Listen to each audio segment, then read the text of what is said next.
I just want to say at this point, since I shaved my head, since I reintroduced the aura of bald Jan, Chelsea have gone 3 for 3 and are on a winning streak. You ain't so tough with that bad boy tuck. I'ma get it how I'm living, I'ma walk the walk. Outline my lines, I rap through thought. What's happening, people? Welcome back to Football Therapy is what I'm trying to say. With me, your host, Jan. I hope you're doing well. Really do hope that, indeed, we're doing well, aren't we? A 3-match winning streak. Would you Adam and Eve it? 4 games undefeated, of course, since that second half against Aston Villa. Passing what was a very difficult test away at Nottingham Forest. And Nizar Kinsella of the Evening Standard tweeted today that made me think this was Chelsea's toughest test of late for different reasons than them being maybe like a really amazing team. But, you know, going away to that atmosphere that they're staying in the Premier League, that they can express themselves a little bit more, like the narrative of the ex-Chelsea players with Olaina and Callum Hudson-Odoi playing well, and, you know, superstars like Morgan Gibbs-White, great players that all wanted to, you know, get at a Chelsea team that concedes lots of goals. And we're going to discuss that today. The goals conceded, where we are actually as a team. Are we actually just all right? Like, what would happen if the Premier League had 20 more games still to go? Like, you know, Pochettino joked about that, saying, oh yeah, it'll be good, because who knows, like, where we'd be in terms of finally finding, like, a way to play. It's not perfect, and we're probably still missing some stuff, but there is this kind of feeling of inevitability of progression. Like, compare Chelsea to Manchester United, who of course are just below us in the Premier League table. They can go level on points if they beat Arsenal. I'd like that, but come on. There's a different kind of inevitability with Manchester United. You feel they're just bad, but with Chelsea, there's always been this like, it could be maybe Chelsea. And just because we're so young, we're much, to use the comparison to continue it with United, we're much younger, we're much more inexperienced, we're all new to the league, you know, these kids, most of them. And there's this sort of feeling of inevitability through the turbulence, through the turmoil, that there's this inevitability of progression, development, experience, maturation. Right, so we're going to talk about the team, what we've got, what we might need, Pochettino, and moving forwards, guys. So I want to thank you for joining me as always. If you want to support the content, you're welcome to. It's super easy. You just like the video, a little tap of the thumb or click of the finger. You subscribe if you want to. If you choose to, hit the bell. Still at the desk, guys. I hope you don't mind. It's more of a podcast format when I sit here, kind of informal. Still got a bit of a head coldy thing from the ear infection, and I'm, as you can see, actually see the office in the background here. That's where I usually stand. A little bit of a look through behind the curtain there. I have this big, like, fabric over the window to kill the sound. So I've opened the window out and I'm airing out in there, and so I'll be filming back in there very, very soon. So keep it locked. Yeah, let's talk about, let's start with Pochettino, actually. So, prior to the kickoff yesterday, and by the way, if you want to see my match reaction, go to the previous upload. It's my complete breakdown of Newcastle, Nottingham Forest 2, Chelsea 3, and you get my raw, instantaneous, emotive reaction to what was a great comeback from both the players and indeed the manager. And let's talk about the manager, because before that game yesterday, there was articles coming out with certain quotes from Pochettino essentially saying that, yeah, I might walk. Like, you know, it's not about, are the owners and sporting directors all happy with me? Am I happy with them? You know, there was a touch of that looks like, I think he was kind of a bit like, I've just had enough of this bollocks. Do you know what I mean? Like, stop. This is a process. There's been progress, but I think he was annoyed with the media, probably frustrated with the situation, and maybe frustrated with the lack of communication because he said he hadn't spoken to the owners for months, and maybe he was thinking, like, I need this support. Come on, this is a tough job. I know I signed up for it, but like, let's have a bit of togetherness here. He was he received positively the quotes from Todd Bowley from that conference that I believe that a journalist in the press conference had to relay to him, and he was like, oh, okay, well, yeah, that's nice. Todd's always been nice or whatever.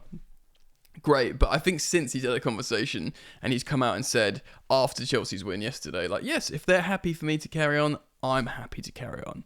So there was a little bit of pouring cold water on that. Of course, so much could have happened. Like, had we lost, or just capitulated and conceded 4 or 5 goals. I mean, we conceded 2. We always concede 2. I mean, I know recently we've tightened up the defense a little bit. You know, two and a half games we didn't concede, and we scored 9 goals. You know, great.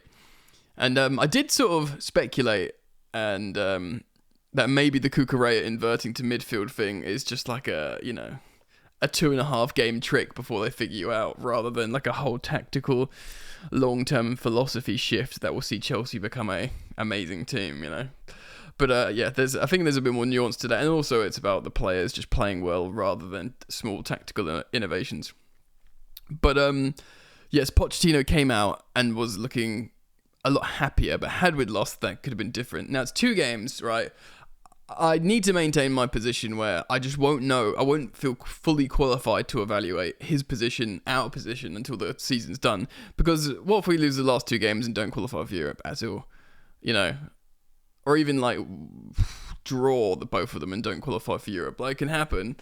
And the mood will be totally different, even though correctly and rightly the whole season should be evaluated as a whole and where we're trending. But, you know, if we win the final 2 games, and that's a 5-game winning streak to end the season, that will be undeniable hard evidence of progress from Mauricio Pochettino's Chelsea side. And people are still Pochettino out, and of course that everyone has their own educated opinion. But even if you're not entirely happy with him, you have to consider the alternatives, of which there are many. It's Roberto De Zerbi, and I'm just not keen on that at all. You know, not least because it's just another going back to the Brighton well, and I'm just so done with that. Just for the optics of it, I'm just so done. But, you know, there's plenty of positives to highlight. The players like playing for Pochettino. They like Pochettino. Now, that's not always a definitely keep the manager thing, because, you know, sometimes it's good to have a bit of a disciplinarian, or maybe sometimes the fact how they all like him means he's a bit of a, you know, a pushover or something. But, you know, they do like him. He keeps them... I say fit. I don't mean fit as in not injured. I mean like athletic. You know, you don't get any tubby players playing for Pochettino. But there is great positive stories. Certain players. I mean, Georgi Petrovic had a bit of a wobble. He's looking better. I mean, he made a good save. We'll talk about the players and how far we are from a good team, because I want to talk about the goals scored and goals conceded in a moment. But, you know, Gusto's been excellent.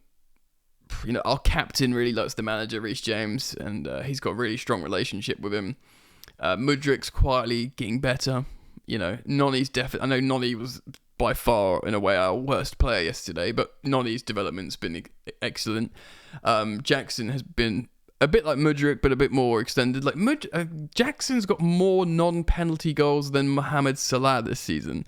Like, there's some stuff here that's getting... You know, I think he's got, 14 Premier League goals in 22 starts? Surely he's had more starts than that. 32 starts?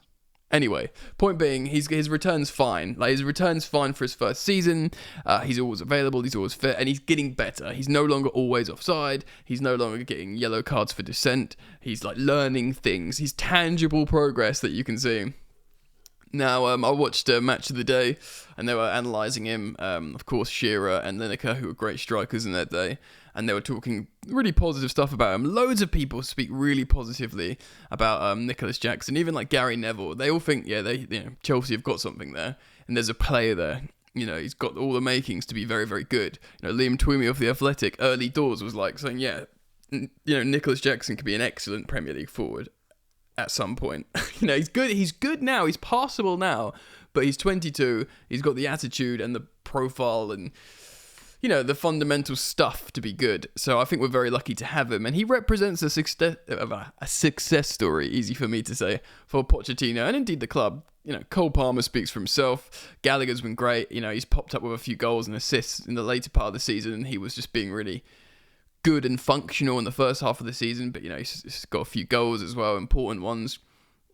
Caicedo's rightly getting his flowers. He's settled. Remember, Caicedo didn't get a pre-season with Chelsea or Brighton. He was just all summer, all transfer window, like it was will he or won't he, trying to get that move, and it kind of messed up his start of the season. But he's settled now. He looks good. Enzo as well. Enzo had been good for Chelsea. His form could have dipped purely on the abdominal hernia thing. We don't know. There's a team there, and I feel like there's been development there, and there's camaraderie, and the never say die. That kind of like coming back to win in so many games in the Cups, in the Premier League, especially towards the latter part of the season. That's testament to a collectivity of the team, to like a belief of each other and in the manager. And I've been frustrated a lot with Pochettino and his tactics and decisions and substitutions. But also, I feel like he's learning as well and developing. I know he's like 50-year-old manager and has had loads of experience, but he's learning. He's making the right decisions. He's changing, how games are being played midway. He changed it twice, sort of, with Chelsea against Nottingham Forest, and we won the game and made the exact correct decision to, line up with both Gusto and James on that right-hand side to make an overload and overlaps, and we got the winner that way. It was great managerial work from Pochettino. He does care. He loves the players. He wants he's probably the right guy for the job even now still. Let's see what the last two games say, but I wanted to reflect on that, a day after, more of a sober reflection and talk about that. So I can't talk today. Like, my brain is still running on one cylinder. But let's talk about the team. So, obviously the problem here is we've conceded 61 goals. 61 goals is the most in the top 8. Obviously we're 7th. And West Ham have conceded 71, which are at 9th. So in the top 8, we've conceded the most goals, which is mental. Absolutely mental. Arsenal have conceded 33. We've conceded nearly double the goals. 28, We've conceded more than double the goals of Arsenal, which is mad. Arsenal, what a team. 88 scored, 28 conceded, 60 goal difference. I know Man City are creeping up on that, and if Arsenal batter United, which would still be funny, even though I want Arsenal to lose, because I don't want them to win the Prem, it's incredible stuff. If we sort out our defence, though, we'll end the season probably on, nearly 80 goals. I think we've got over 100 goals in all competitions. If we can finish the Premier League season on, nearly 80 goals, we'd have to score 7 in our last 2. But, Chelsea can do that. Then that's an incredible attack. And it makes you think, do we need a senior striker? Probably, I'd say yes, still, for 2 reasons. 1, for Jackson to have pressure alleviated off him. And 2, to have a senior figure to learn with and to train with as a proper centre forward, because Jackson hasn't been a centre forward for very long.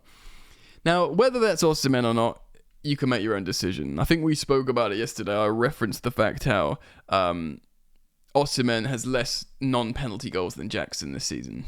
I know Osimhen's not having a great season, Napoli's not having a great season, and that's probably nerfed his numbers, but is it worth spending 120 million on a guy with less goals, open play goals, than the youngster you're playing up front with a year experience now in the Premier League?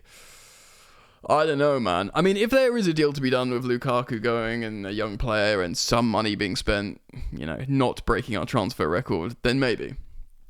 And then we've got that 9. And also, Brewer's going to go, Datro Fofana probably is going to be utilised. You're just going to need another striker. As much as Nkunku might play well, I do think Nkunku wants to operate deeper and combine and be in the transitions, have deeper starting points with his runs and dribbles. I don't think he wants to play as a striker. So I feel like we will have to buy a striker. But generally, with players coming back like Nkunku, like Reece James and eventually Chilwell. Hey Mia, the cat's coming. We'll score goals. Enzo will score a few more goals, probably. Gallagher will. Reece James loves a goal, Hey, yeah. The cat's just come in and say it, though.